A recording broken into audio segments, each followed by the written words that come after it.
दिसते का स्क्रीन?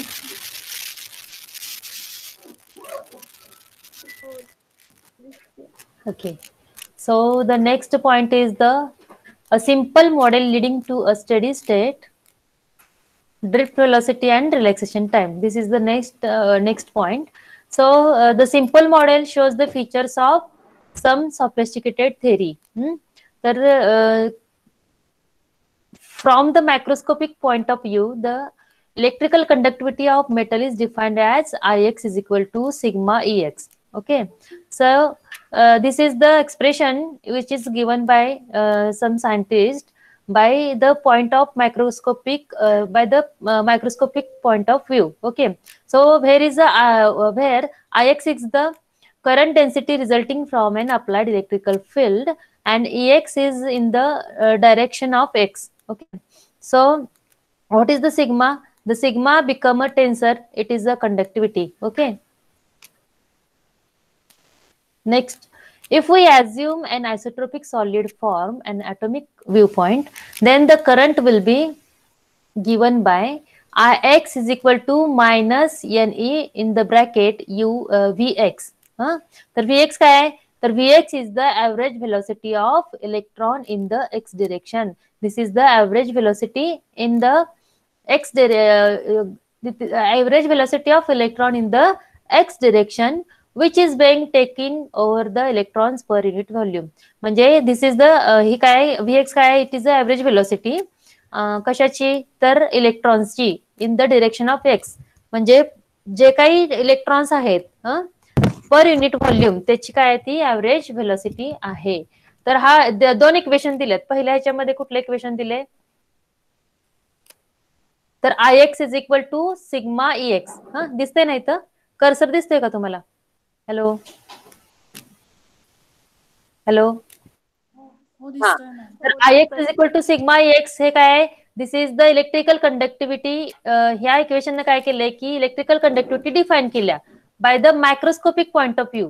आणि इथं काय केलेलं आहे? अजून एक इक्वेशन दिलंय ते I x is equal to minus n e v x. This is the current is given by that equation in the for the isotropic solid form in the atomic point view point. तर isotropic solid form साठी जे काय current मिळालाय त्याची value दिलेली आहे. त्याची formula दिलाय I x is equal to minus n e ब्रॅकेटमध्ये व्ही एक्स. एन म्हणजे काय? तर n is nothing but the number of electrons per unit volume. Per unit volume मध्ये जेवढे नंबर ऑफ इलेक्ट्रॉन्स आहेत त्याची व्हॅल्यू म्हणजे स्मॉल एन आहे. आणि ई म्हणजे काय? Minus e is nothing but it is the electronic charge आहे. मायनस ई काय आहे? It is the electronic charge. आणि ब्रॅकेट मधलं व्ही ऑफ एक्स काय आहे? It is the average velocity of electron in the X direction. So there are we consider here two cases in the absence of electric field and in the presence of electric field. इथं आपण दोन केस consider करणार आहे. तर absence of electric field मध्ये काय होते आणि प्रेझेन्स ऑफ इलेक्ट्रिक फील्ड मध्ये काय होते? So first we consider here in the absence of electrical field the velocity distribution is isotropic and therefore Vx is a vanishes. म्हणजे काय होतंय? ज्या वेळेला इलेक्ट्रिक फील्ड अब्सेंट असतं त्यावेळेला काय होते?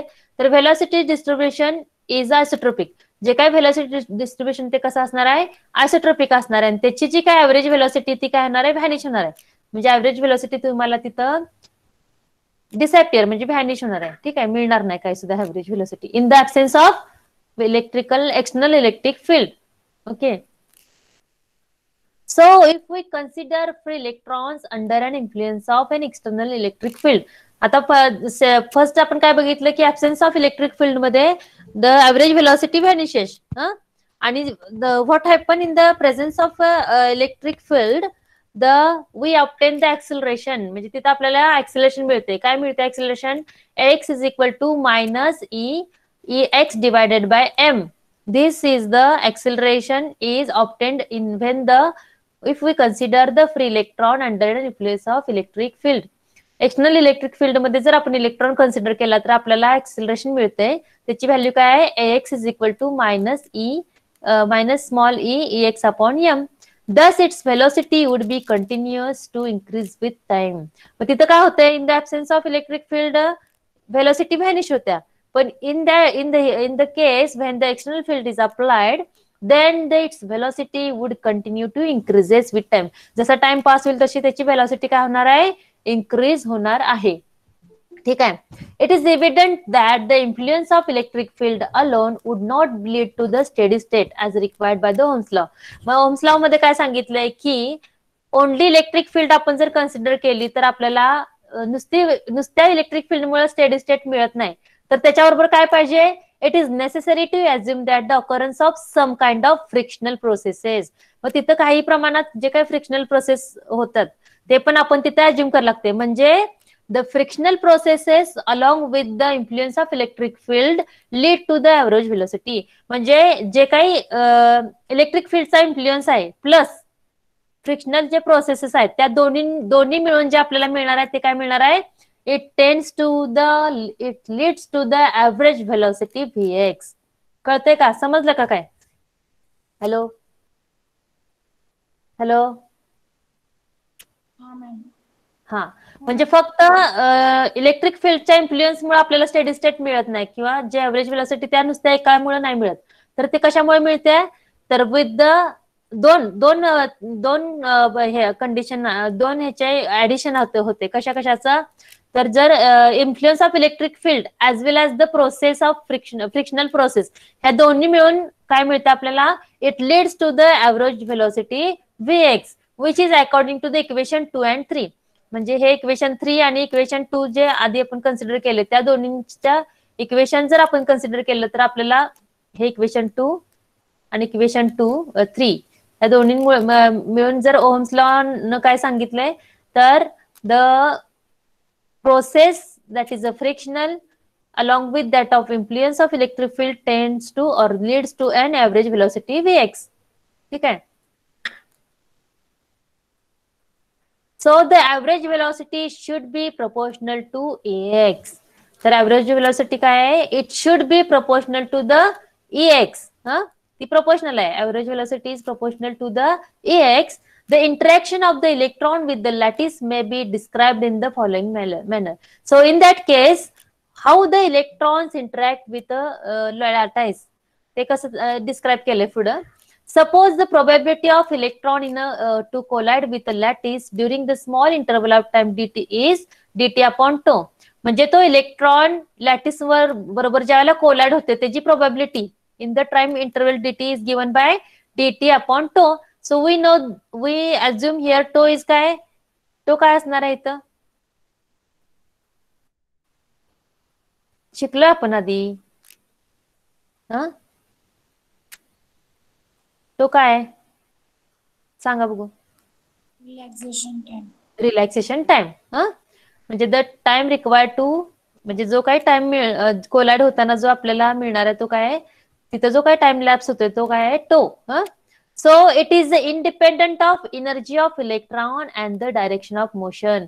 मग ही जी काही टोची व्हॅल्यू आहे ती काय असणार आहे, it is independent of energy. म्हणजे इलेक्ट्रॉनची एनर्जी आणि इलेक्ट्रॉनची डिरेक्शन ह्या दोन्हीवरती ह्याची व्हॅल्यू काय असते, इंडिपेंडंट नसते. म्हणजे ह्याची व्हॅल्यू काही जरी चेंज झाली, एनर्जी जरी चेंज झाली किंवा डिरेक्शन जरी चेंज झालं तरी ह्याच्या व्हॅल्यू मध्ये काय फरक पडत नाही. म्हणजे tau is independent of energy of electron and that of the direction of motion.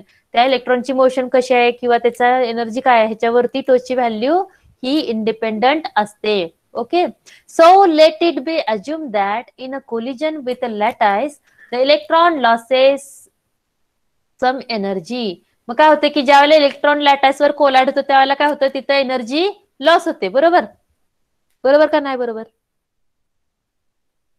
Energy काय होणार आहे, लॉस होणार का गेन होणार, लॉस होणार. हा, ज्यावेळेला इलेक्ट्रॉन एखाद्या लॅटाइसला धडकतो त्यावेळेला काय होतं, there is some loss of some energy. It has gained from the external field. मग कुठली एनर्जी लॉस होत्या, इलेक्ट्रॉनची कुठली एनर्जी लॉस होणार आहे तिथं, इलेक्ट्रॉनला एनर्जी कुठून मिळते सांगा मला. हॅलो, अप्लाइड इलेक्ट्रिक फील्डमुळे. हा, म्हणजे जी एक्सटर्नल इलेक्ट्रिक फील्ड आपण अप्लाय करणार त्याच्यामुळे जी इलेक्ट्रॉनला एनर्जी मिळते ती कुठे लॉस होत्या, ज्या वेळेला तो इलेक्ट्रॉन एखाद्या लॅटाइस बरोबर कोलाइड होतो. ठीक आहे. So that is a velocity after the collision is a random independent of direction of motion before collision. म्हणजेच काय, तर जे काही इलेक्ट्रॉनची व्हेलॉसिटी आहे ती आफ्टर कोलिजन नंतर ती रॅन्डम होते. म्हणजे काय होतंय की जो इलेक्ट्रॉन ज्यावेळेला धडकतो त्यावेळेला त्याची दिशा बदलते, बरोबर. धडकल्यानंतर काय होतं, त्या इलेक्ट्रॉनची दिशा बदलते आणि ती कुठल्याही डिरेक्शनला मूव्ह होतं. म्हणजेच काय, तर it's velocity after the collision is random. आणि ती कशावर इंडिपेंडेंट असते, तर it is independent of the direction of motion before collision. Before कोलिजनला कुठली मोशन आहे ह्याच्यावरती आफ्टर कोलिजनची व्हेलॉसिटी डिपेंडंट नसते. कळतंय का तुम्हाला? हॅलो. हो मॅम, समजते. हा, म्हणजे इलेक्ट्रॉन ज्यावेळेला धडकतो त्याच्या आधीची जी व्हेलॉसिटी आहे आणि धडकल्यानंतरची व्हेलॉसिटी ह्या दोन्ही कशा असणार आहेत, डिफरंट असणार आहेत, अनइक्वल असणार आहे. म्हणजे दोन्ही चा एकमेकांशी काही संबंध नसणार आहे. ठीक आहे. So in other words, the collision are assumed to be so designed that immediately after the collision the electron has no memory of what happened before collision. मग जे काही कोलिजन डिझाईन झालेलं असते ते कसं असते की ज्या वेळेला इमिडिएटली आफ्टर कोलिजन काय होतं, आधी कोलिजनची एक व्हेलॉसिटी असते, बरोबर, त्या इलेक्ट्रॉनची एक व्हेलॉसिटी असते. आणि बिफोर कोलिजन काय होतं, त्याची व्हेलॉसिटी आफ्टर कोलिजन काय होणार आहे, बदलणार आहे. म्हणजे त्या इलेक्ट्रॉनला जे इलेक्ट्रॉन हॅज, बोला मॅडम, वेटिंगला मुली आहेत त्यांना ऍड करा ना. ऍक्च्युली हे सिस्टीम ऍड करते ग आपल्या मनानं. एवढं लेट का आले? हॅलो, किती जण लेट आलाय पूर्ण का लेक्चर चालू असताना आले होते? ठीक आहे, ओके. सो काय होतंय की ज्या वेळेला कोलिजन होते, ठीक आहे, तर कोलिजन नंतर ज्यावेळेला इलेक्ट्रॉन त्या लॅटासला धडकतो त्याच्यानंतर काय होतं, त्याची डिरेक्शन चेंज होते, त्याची व्हेलॉसिटी चेंज होते. आणि त्याची जी काय बिफोर कोलिजनची जी काही मेमरी आहे, मेमरी म्हणजे ते आधीची व्हेलॉसिटी, त्याच्यामध्ये काही प्रमाण त्याचा आणि त्याचा काही संबंध नाही. म्हणजे electron has no memory what happen before collision. त्या इलेक्ट्रॉनला काही, थोडक्यात असं ह्याच्यात शब्द सांगितलंय की त्या इलेक्ट्रॉनला काही मेमरी राहत नाही की आधी काय घडलंय. कळालं का? समजते का? बिफोर कोलिजन काय घडले, त्या electron have no memory what happen before collision. कळते का? कारण त्याची सगळी व्हॅल्यूज काय होतात, आफ्टर कोलिजन चेंज होतात. So according to this model, the rate of change of the average velocity in the x direction due to the field alone is, rate of change of that average velocity is given by dou in bracket vx upon dou t, that is due to the field. म्हणजे जे फक्त आणि काय external जी काही field आहे त्याच्या दोन प्रकारच्या फील्ड, ड्यू टू फील्ड आणि ड्यू टू कोलिजन, हे दोन इक्वेशन आहेत आपल्याला, बरं का. तर ड्यू टू फील्ड मुळे काय मिळतंय, is equal to minus E capital EX upon m. This is the equation for the rate of change of average velocity due to the field alone. Also the rate of change of that Vx म्हणजे average velocity due to the collision. म्हणजे due to field मुळे काय मिळते आणि due to collision मुळे काय मिळते, कळते का? हे दोन इक्वेशन आहेत. एक आहे ते the rate of change of average velocity due to the field आणि rate of change of average velocity due to the collision. इथं COLL कोल आणि इथं फील्ड. हे फील्ड मुळे एव्हरेज व्हेलॉसिटी काय मिळते आणि हे कोलिजन मुळे काय मिळते ते is equal to minus in bracket Vx upon tau. So 1 upon tau is a probability for the collision per second. 1 upon tau काय आहे? It is a probability of collision per second. पर सेकंदला किती collision होतात त्याची probability आहे काय? 1 upon tau. And after collision the velocity are random. आणि हे काय आहे की ज्यावेळेला कोलिजन होते त्यानंतर ती व्हेलॉसिटी जे काय मिळणार आहे ती कशा असत्या, डिरेक्शन त्याची कशी असणार आहे, रॅन्डम असणार आहे. किती पण मिळते, काय पण मिळते, कुठल्या पण दिशेला ते इलेक्ट्रॉन्स काय होतात, मूव्ह होतात. ठीक आहे. तर 1 upon tau is the nothing but probability for the collision per second. दोन इक्वेशन बघितले आपण, कुठले कुठले, तर it is the rate of change of average velocity due to field आणि average velocity due to collision, हे दोन इक्वेशन. मग इथं 1 upon tau म्हणजे काय, it is the probability for a collision per second.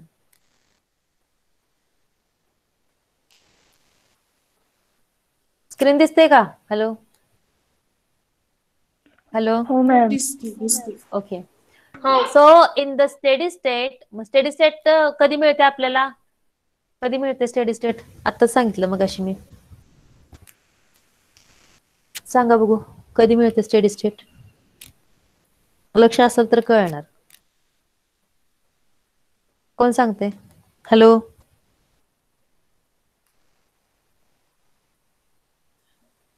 इब्तिसाम. Hello, late आली का? कोण होता आधी? हॅलो हॅलो, अमृता हा मॅम. सांगा स्टेडी स्टेट म्हणजे काय? तुमचं लक्ष नाही याचा अर्थ. हा, rate of change of velocity. नाही नाही नाही नाही, हे आता सांगितलं की तुम्हाला. थांबा, कुठे गेलं ते? स्टेडी स्टेट कधी मिळते आपल्याला? इथे सांगितलंय बघा मी. काय सांगितलंय? The external electric field alone would not lead to steady state. म्हणजे फक्त एक्सटर्नल इलेक्ट्रिक फील्ड मुळे आपल्याला स्टेडी स्टेट मिळत नाही. तर तिथे काय पाहिजे? There is some kind of frictional processes. कळते का? म्हणजे इलेक्ट्रिक फील्ड आणि फ्रिक्शनल प्रोसेसेस ह्या दोन्ही मिळून, दोन्ही ज्या वेळेला आपण कंबाईन करतो किंवा त्या दोन्हींचा जो काही इफेक्ट आहे तो काय मिळतो आपल्याला? Average velocity. आणि ती जी स्टेट आहे ती कशी असत्या? Steady state. समजलं का? हॅलो हॅलो, हो मॅम, कळालं. लक्ष द्यायचं म्हणजे पुढे समजत जाते. हा, so what happen in the steady state? We have, मी काय सांगितलं इथं? Field plus frictional process. Frictional process म्हणजे जे काही कोलिजन मुळे प्रोसेस मिळतात त्यांची ऍडिशन म्हणजे आपल्याला काय मिळणार आहे? Steady state. मग in the steady state d v x upon d t is equal to 0. म्हणजे त्याची काय व्हॅल्यू आहे ती कशी असणार आहे? 0 असणार आहे. म्हणजेच काय? The addition of dou v x upon dou t in the due to field plus dou v x upon dou t due to the collision. ह्या दोन्हींचं मिळून आपल्याला काय मिळणार आहे? स्टेडी. स्टेडीचा अर्थ काय होतोय? कॉन्स्टंट. कळतंय का? Steady state. मग त्याची व्हॅल्यू काय मिळणार आपल्याला? 0. The average drift velocity in the field direction is given by, therefore average drift velocity काय मिळणार आपल्याला? In the bracket vx is equal to minus e tau upon m into ex. Equation number 7. So from equation 3 and 7, हे equation काय आहे? 7. आणि equation 3 कुठे आहे?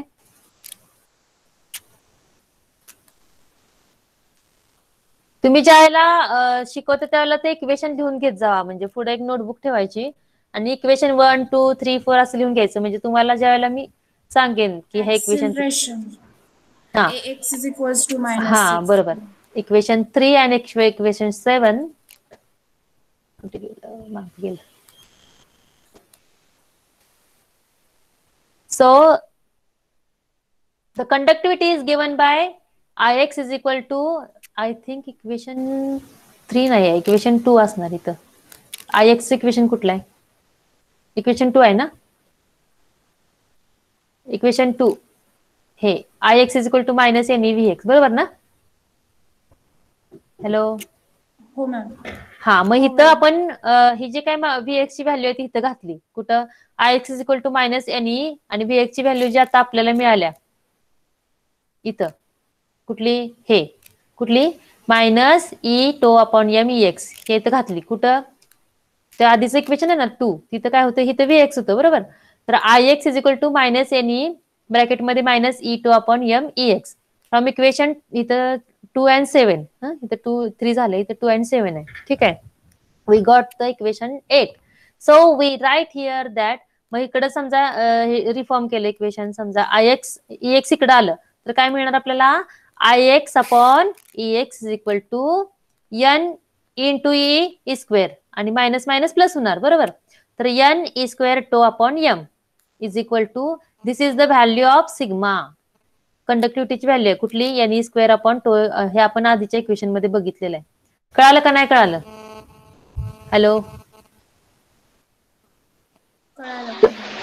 हा, म्हणजे EX काय झालं? LHS ला गेलं. म्हणजे काय मिळालं आपल्याला? Ix upon EX is equal to ह्याची व्हॅल्यू काय मिळाली? Minus minus get plus n e square tau upon m. ही म्हणजेच काय? This is the sigma. म्हणजे sigma is equal to n e square tau upon m. Equation number 9. So suppose that under influence of an electrical external field, the electron have a certain average drift velocity.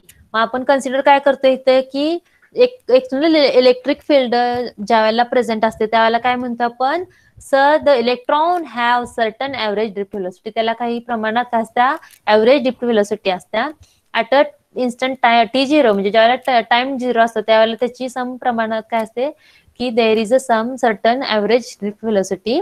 The field is suddenly switch off. आणि काय होतंय की T=0 ला field काय होतंय, switch off होते. कळालं का? At instant T the field is suddenly switch off. As the result of the collision with the lattice, the average velocity will gradually approaches to 0. म्हणजे काय आहे की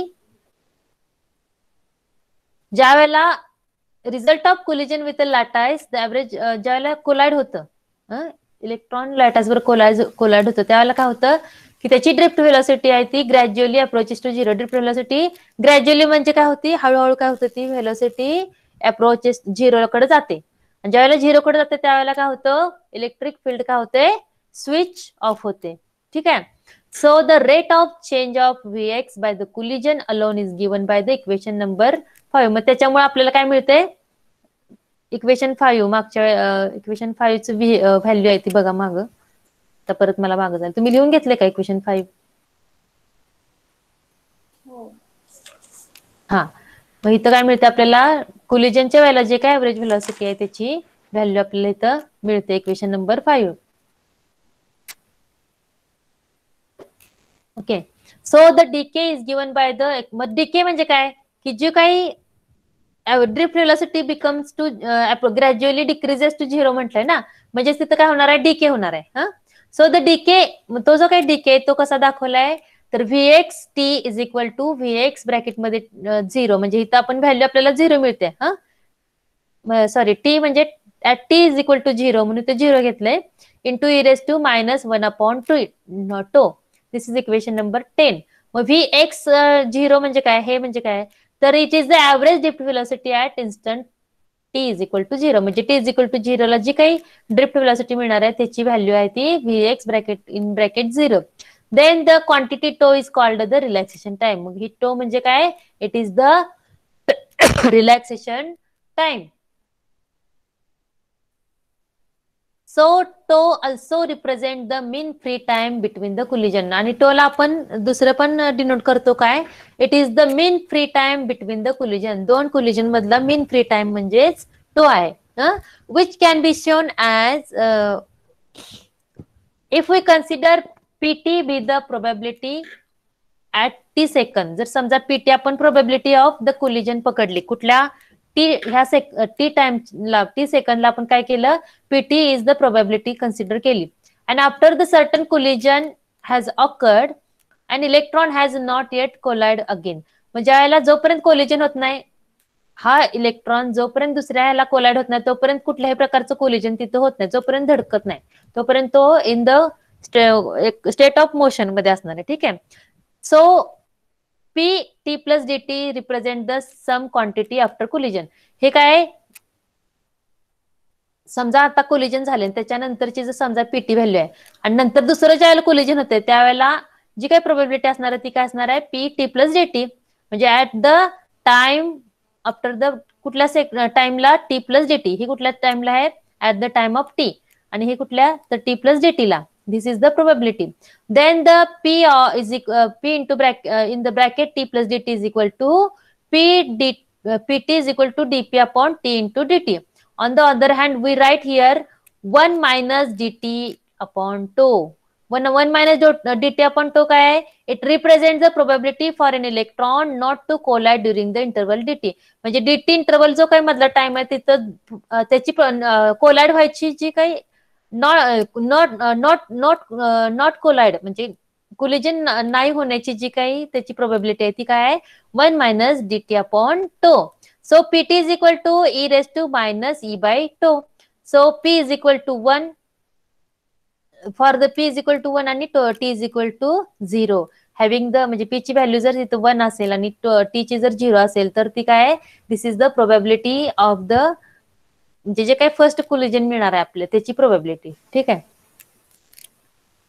so hence the mean free time between the collision. मग त्या दोन्ही मधला between कोलिजनच्या मधला जो काय मीन फ्री टाइम आहे त्याची व्हॅल्यू काय दिली इथं in the bracket R is equal to limit 0 to infinity t in bracket dp upon t into dt into tau.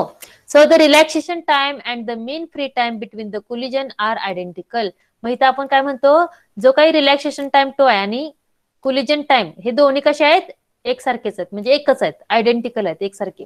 And only if the velocity of the collision is फक्त काय आहे की तिथं व्हेलॉसिटी हे random होत्या पण Tochi value आहे ती बिफोर रिलॅक्सेशन टाइम आणि बिटवीन कोलिजन मधली सेम असते. ठीक आहे. So if the scattering, for example, if the scattering is not isotropic and the tau c is the mean free time between the collision, जर समजा आपण जे काय स्कॅटरिंग म्हणतो ते स्कॅटरिंग आहे ते नॉन आयसोट्रोपिक पकडलं आणि tau c जर आपण मीन फ्री पाथ पकडला मीन फ्री टाइम पकडला बिटवीन द कोलिजन मग रिलॅक्सेशन टाइम काय येणार आहे तर relaxation time can be return as tau is equal to tau c upon 1 minus ब्रॅकेटमध्ये कॉस बीटा. मग कॉस बीटा काय is the average of the cosine of the scattering angle. जी काही इलेक्ट्रॉन जो काही त्याची व्हेलॉसिटी चेंज होणार आहे अँगलनं तो काय स्कॅटर होणार आहे त्याची तो काय average of the cosine of the scattering अँगलचं कोसाइन आहे कोसाइन बीटा कॉस बीटा. ठीक आहे. तर इथं तुमचा हे संपलेला आहे पॉइंट कुठला तर a simple model for leading to the steady state drift velocity and the relaxation time. तर ह्याला 12 मार्कच्या क्वेश्चन मध्ये हा कम्पेअर मध्ये तुम्हाला हा विचारला जाऊ शकतो एक्सप्लेन द सिम्पल मॉडेल. म्हणजे एखादा 12 मार्कचा क्वेश्चन आहे त्याच्या याच्यामध्ये आता 12 मार्कचा क्वेश्चन पुढे येईल तुम्हाला अजून तरी नाही आलेला पण त्याच्यामध्ये simple model of explain the simple model leading to the drift steady state drift velocity and the relaxation time. तर फर्स्ट चॅप्टर मध्ये पण रिलॅक्सेशन टाइम आलेला आहे तर तुम्ही कन्फ्युजन करायचं नाही की फर्स्ट चॅप्टर मधलं लिहायचंय का सेकंड चॅप्टर मधलं लिहायचंय. तर तुम्हाला सगळ्यांना समजलं का? हॅलो अमृता वैशाली मॅडम फक्त पहिले मी सांगते. ठीक आहे. तर सिम्पल मॉडेल हे काय आहे की सिम्पल मॉडेल एक एक्सप्लेन केलेलं आहे की आपल्याला स्टेडी स्टेट ड्रिफ्ट व्हेलॉसिटी आणि रिलॅक्सेशन टाइम कसे कॅल्क्युलेट करायचं. ठीक आहे. So from the microscopic view point electrical conductivity sigma काय आहे इथं इलेक्ट्रिकल कंडक्टिव्हिटी आहे मग ते डिफाईन केलं आहे इक्वेशन काय EX IX is equal to sigma EX. मग IX काय आहे this is the current density resulting from the applied electric field. आपल्याला इलेक्ट्रिक फील्ड ज्याला आपण अप्लाय करतो त्यानंतर जी काही करंट डेन्सिटी मिळते ती काय आहे IX आणि त्याची डिरेक्शन कसं आहे एक्स म्हणून इथं आपण एक्स लिहिले एक्स डिरेक्शनला आणि sigma is the conductivity which is a tensor form मध्ये सिग्मा. ठीक आहे. सो इथं बघा इफ जर आपण आयसोट्रोपिक सॉलिड कन्सिडर केला in the atomic point of view then the करंटची इक्वेशन काय येणार IX is equal to minus NE bracket in the bracket VX. N म्हणजे काय तर n is nothing but the दोन इक्वेशन आहेत बघा IX पहिलं इक्वेशन आणि दुसरं हे काय ॲटॉमिक पॉइंट ऑफ व्ह्यू ना आपण फक्त करंटची व्हॅल्यू दिलेली आहे तर एन इज इक्वल टू काय it is the number of electrons per unit volume number of electrons per unit volume आणि मायनस ही काय इलेक्ट्रॉनचा चार्ज आहे आणि VX काय आहे it is the average velocity of electron in the X direction. Average velocity VX काय आहे x डिरेक्शनला जी काही इलेक्ट्रॉनची व्हेलॉसिटी ऍव्हरेज ती VX आहे. It is the order taking in the order of the over the electronics per unit volume म्हणजे जेवढे electrons per unit volume आहेत त्याची ऍव्हरेज व्हेलॉसिटी आहे ती VX. In the absence of दोन कन्सिडर केस करतोय आपण इथं in the absence of external electric field what happen and the presence of electric field what happen हे दोन केस कन्सिडर करतोय. ठीक आहे. 1 मिनिट पाणी पिते जरा.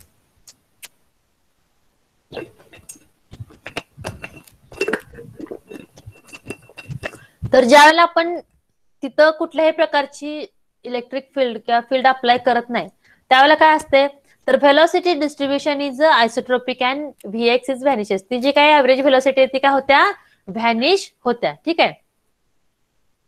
आणि ज्यावेळेला इलेक्ट्रिक फील्ड प्रेझेंट असते त्यावेळेला काय करतो आपण if you consider the free electron under the influence of external electric field we obtain the acceleration. आपल्याला तिथं काय मिळते एक्सेलरेशन मिळते कुठलं AX is equal to minus E capital EX upon M. This is the acceleration. कधी मिळते आपल्याला? ज्यावेळेला आपण एखादी एक्सटर्नल फील्ड त्या अप्लाय करतो. ठीक आहे. Thus its velocity would be continuous to increases with time. त्याची जी काय व्हेलॉसिटी आहे ती काय होता, जसा टाइम पास होईल तसा फील्ड आपण अप्लाय करतो, तसा टाइम पास होते तसे त्याची व्हेलॉसिटी पण काय होणार आहे, इन्क्रीज होणार आहे with time. So it is evident that the influence. मग इथं काय सांगितलंय की आपल्याला स्टेडी स्टेट मिळते, पण ती कधी मिळते की it is not due to alone the electric field. म्हणजे फक्त इलेक्ट्रिक फील्डच्या इन्फ्लुएन्समुळे आपल्याला स्टेडी स्टेट मिळत नाही, तर त्याच्यामध्ये अजून काय ऍड होते, तर it is necessary to assume the occurrence of some kind of frictional process. तिथं आपण काय म्हणतो की आपण तिथं काही प्रकारचे फोर्स फ्रिक्शनल प्रोसेसेस आपण कन्सिडर करतो. तर ते frictional process plus the electric field, influence of electric field, ह्या दोन्हीमुळे आपल्याला काय मिळते, स्टेडी स्टेट मिळते. फक्त एकामुळे नाही मिळत, तर त्या दोन्हीमुळे. कुठल्या कशामुळे, तर it is due to the influence of electric field आणि due to some frictional processes. ठीक आहे. म्हणजेच काय, तर some frictional processes together with the influence of electric field lead to an average. त्याच्यामुळे त्या दोन्हीमुळे आपल्याला काय मिळते, there is a average velocity v of x. समजलं का? हॅलो, कुठपर्यंत होता तुम्ही सीमा? 5 पर्यंत, म्हणजे 4th फक्त झालं, एकच फक्त मॅडम स्लाइड. हे झालंय का? हा, एवढंच. मग ते जे आहे की नाही, त्याच्यावरून ती जी काय ऍव्हरेज व्हेलॉसिटी आहे कशामुळे, की जे external electric field, influence of electric field आणि प्रोसेस, फ्रिक्शनल प्रोसेस मुळे जी काय ऍव्हरेज व्हेलॉसिटी मिळाली ती कशी असणार आहे, it should be proportional to the EX. EX ला कशी असणार आहे, ती प्रोपोर्शनल आहे. ठीक आहे. So the interaction of electron with the lattice may be described in the. मग ते जे काही इंटरॅक्शन आहे इलेक्ट्रॉनचं आणि लॅटाइसचं, ते खाली दिलेलं आहे, डिस्क्राईब केलेलं आहे. काय दिलेलं आहे, तर probability of an electron collide with the lattice during the small interval time dt is equal to dt upon tau. ती काय जी प्रोबॅबिलिटी आहे इलेक्ट्रॉन लॅटाइसला कोलाइड होते त्याची time dt given by dt upon tau. आणि टो कसा असणार आहे इथं, इट ड्युरिंग कोलिजन व्हायच्या आधी तो कॉन्स्टंट असणार आहे. ठीक आहे. सो टो म्हणजे काय, it is a relaxation time आणि it is a independent of energy of. Hello, EX म्हणजे काय, एनर्जी. एक्सटर्नल इलेक्ट्रिक एनर्जी का? हा, ज्या इलेक्ट्रॉन जिथं मूव्ह होणार आहे त्याच्यावर जे अप्लाय केलेले आपण त्याची एनर्जी येते. ठीक आहे. एनर्जी इन एक्स डिरेक्शन का? एक्स डिरेक्शनला. तर ती जो टोची व्हॅल्यू ती कशी असणार आहे, तर एनर्जी वरती आणि इलेक्ट्रॉनच्या डिरेक्शन ऑफ मोशन वरती इंडिपेंडंट असणार आहे. म्हणजे एनर्जी जरी किती पण असली व्हॅल्यू आणि त्याची डिरेक्शन कुठं जरी असली तरी टोची व्हॅल्यू काय असणार आहे, त्याच्यावर इंडिपेंडंट असणार आहे. समजलं का? हो, आता समजलं. So collision with the lattice the electron losses. मग काय, ज्यावेळेला कोलिजन होतं इलेक्ट्रॉनचं लॅटाइस बरोबर, मग ती जी एनर्जी मिळालेली आहे एक्सटर्नल फील्ड मधनं ती काय होत्या, लॉस होत्या. कळालं का? धडकल्यामुळं. तुम्ही जर का समजा पळत गेला आणि कुणाला धडकला, एका स्पीडनं पळत गेला, समजा सीमा गेली पळत आणि अमृताला धडकली समजा, तर काय होणार, सीमा ज्या ह्यानं पळणार आहे त्याची एनर्जी लॉस होणार ना, स्पीड कमी होणार का नाही होणार? त्या स्पीडनं स्पीड कमी होणार आणि त्याची दिशा पण बदलणार, डिरेक्शन पण चेंज होणार. बरोबर. तसंच इलेक्ट्रॉन ज्या वेळेला एखाद्या लाटाचा धडकतो त्यावेळेला त्याला त्याची जी काय एनर्जी मिळालेली आहे एक्सटर्नल फील्ड मुळे जी काय एनर्जी मिळाली ती काय होणार आहे, तिथं लॉस होणार आहे. आणि कुठली एनर्जी लॉस होणार आहे, ज्या वेळेला ती एक्सटर्नल फील्ड वर कडून जी काही the energy which has been gained from the external field, so that its velocity after the collision in the random is a random. But after collision काय होणार, ती डिरेक्शन पण रॅन्डम होणार आहे आणि व्हेलॉसिटी पण रॅन्डम होणार आहे. म्हणजे कुठल्याही डिरेक्शनला तो इलेक्ट्रॉन मूव्ह होणार आहे आणि त्याची व्हेलॉसिटी पण कशी असणार आहे, रॅन्डम असणार आहे. आणि it is independent of the direction of motion before collision. Before कोलिजनला कुठल्या डिरेक्शननं तो इलेक्ट्रॉन आलाय, मोशन कुठल्या मोशन किंवा कुठल्या डिरेक्शननं आलाय त्याच्यावरती ती बिफोर कोलिजन आफ्टर कोलिजनची व्हेलॉसिटी डिपेंडंट नसणार आहे. म्हणजे त्याचा आणि त्याचा काही संबंध नाही की इलेक्ट्रॉन कुठल्या दिशेने आलाय, कुठनं आलाय, मग त्या दिशेने आला तर ह्याच दिशेला तो जाणार आहे. म्हणजे जर डिपेंडंट असता समजा तर ह्या दिशेने आला तर तो वरती जाणार, त्या दिशेने आला तर तो खालती जाणार, असं काहीतरी प्रिडिक्शन असतं ना. कळालं का? समजा स्ट्रेट लाईन समोरून आला तर तो वरतीच कोलाड होऊन ह्याच दिशेला पर्टिक्युलर जायला पाहिजे किंवा कोलाड होऊन त्याच दिशेला जायला पाहिजे, असं काहीतरी असतं ना. म्हणून velocity before collision is independent on velocity after collision independent of the velocity after before collision. म्हणजे दोन्ही velocityचा एकमेकाशी काही संबंध नाहीये. समजलं का? हॅलो, हो समज. इथून पुढे होता ना तुम्ही? हॅलो, हा इथून पुढे होतो. हा, मग ते वाचताना फक्त हे करा. इथं दोन इक्वेशन फक्त मिळाल्यात आपल्याला, की एक आहे ते the rate of change of average velocity with due to the external field, त्याचं इक्वेशन आहे.